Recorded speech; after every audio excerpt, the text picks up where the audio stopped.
So we've got some ICP results back for the Royal Nature salts. So basically, as a quick overview, green means good, red means that Triton have deemed it to be too high or too low. In this case, it's saying that the boron is slightly low. Does that have any negative effects on your coral? I would suggest not. Also, it might actually be good that the boron's quite low, because boron can also be found in various supplements. So that's something you'd want to keep an eye on with your individual aquarium. Low boron in your salt might actually be a good thing, depending on the way that you go about your aquarium. It's breaking up all your other groups. So once again, if we just scan through, it's all mainly green. According to this, lithium is slightly low. Manganese is slightly high. Is that a problem? Not that I know of. Iodine is slightly low. So once again, this is a really good snapshot to get both of your salt and also of your tank every, say, 3 months.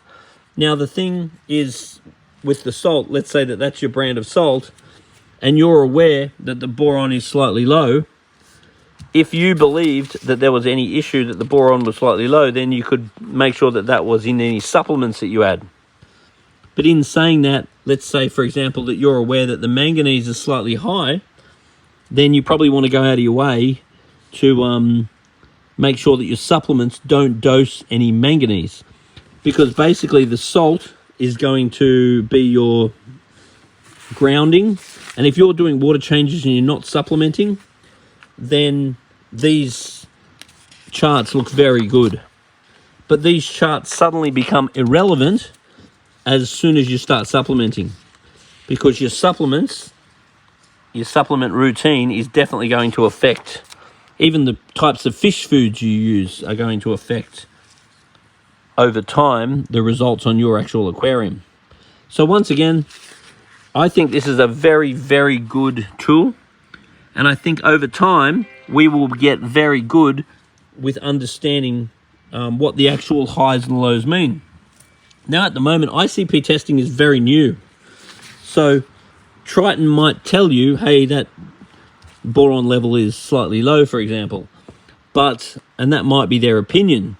But then over time, we may find, for example, like calcium, like when I first joined the aquarium industry, we used to aim for a calcium level of around 350 because that's what the natural environment was. But then we found that calcification in an aquarium actually worked better at closer to 450. So these things will sort themselves out. So looking at this quick overview, I would say that this looks very good. And then over time, retesting your Triton tests would be something that I'd highly advise. But not so much because of the way you've started, but because of whatever supplements or combination of supplements that you're putting in the tank. So what this does is just give you another little tool to find out any issues that you might not know that you don't know. So starting with a good quality salt like this one, something that is showing a very good on the tests is a very good start. And then retesting every now and then just to make sure that you don't have any little issues. Like, for example, I'd be quite concerned if the sulfur was really high, or I'd be quite concerned if your strontium was too low. So there's a lot of things that this can uncover. Copper, for example, it could uncover if you've got copper particles in your rock. There's various things that this can help to uncover. And once again, if your aquarium is going really well, then if it's not broken, you don't really have to fix it. But if there's something that's going on in your tank that's been upsetting you, then this is often a really good way of uncovering what you don't know that you don't know. So if you're having an issue with a fish or shrimp or corals, turning to your Triton tests are a really good idea.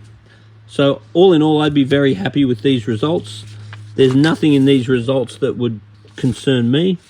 I've been using this salt quite a lot myself lately and been getting very good results from it. But doing these little checks are a good little thing to give you an understanding of where you're starting with your tank, but also where you end up. And where you end up is very much related to your specific dosing regime, what you're using, how you're dosing, and how much you're using.